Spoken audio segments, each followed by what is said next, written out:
here, Yes. Patrick. You're always coming up with good creative ideas here. What's the latest one? So I feel like we're at the point of the season where we can not really confidently see who's going to, make a run at these conferences, but we're at the point where we have enough games under our belt to where we can make some early predictions. Absolutely. And so we're going to bring you a new little game, contender or pretender. And the first team on our list is the LSU Tigers. Gosh, this one is not hard because all I can take, and like you said, there's enough data points right now to be able to make a true assessment. This game would have been really hard 3 weeks ago because 3 weeks ago you're going on the possibility of what this team can be. And then you're thinking 4,000-yard quarterback, this defense is great. Well, now we have a lot of sample size. They've lost the game. I have nowhere else to put this but pretender. And nowhere else to put this but pretender. They have all the keys to be a contender. It's like when you see somebody who is like a bodybuilder and they're huge. Just because you have big muscles doesn't mean that you're strong, because it's two different types of training. You could train for big muscles by doing certain reps, ranges, and rest periods and all kinds of stuff to grow your muscle physically.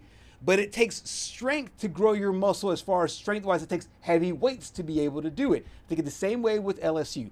They look big, but I don't know if they're strong.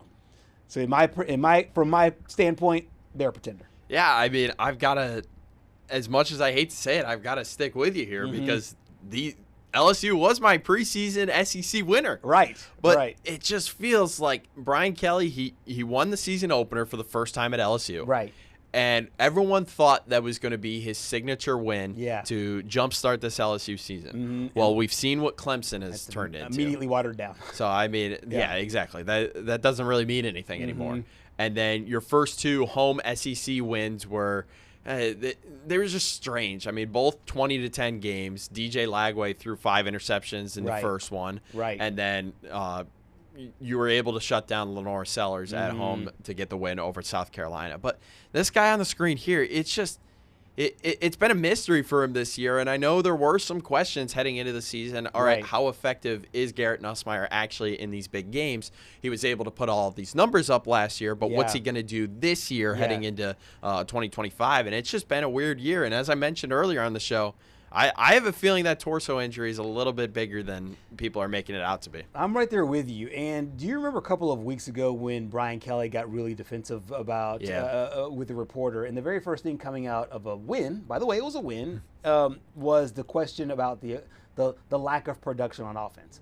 And he had that quip. He comes back and he is like, hey, you know what? Let's praise the guys that are here. They're over here doing work. They look good. Like, why don't we talk about the good things that are going on? I think the reason why we saw that defensive side of him is what is pouring out right now with this team offensively. They're just not able to score at that consistent clip.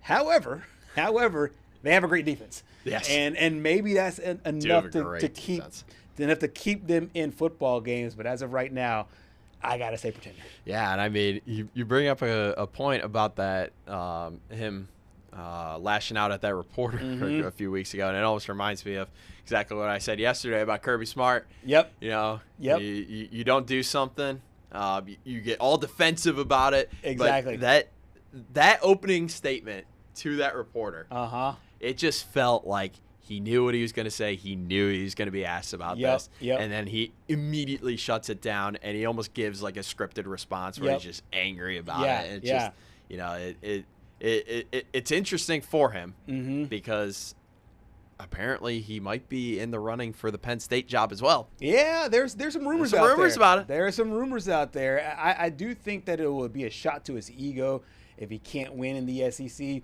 especially with the lines of coaches that have won their national championships. I mean, the last 3 coaches there have won national championships. So it'll be really interesting to see if that is a move for him. But no, you're right. There's a lot of people who think the winds could be blowing that way for him over there in Happy Valley. And I mean, it was already a shot to his ego that he couldn't win at Notre Dame. Exactly. I'll leave it at that. Right. And a shot to his ego, and Notre Dame goes on to win, or not win, but go Marcus on to play. Freeman going and playing for the national championship, and this close to actually winning that game over Ohio State last year. So that is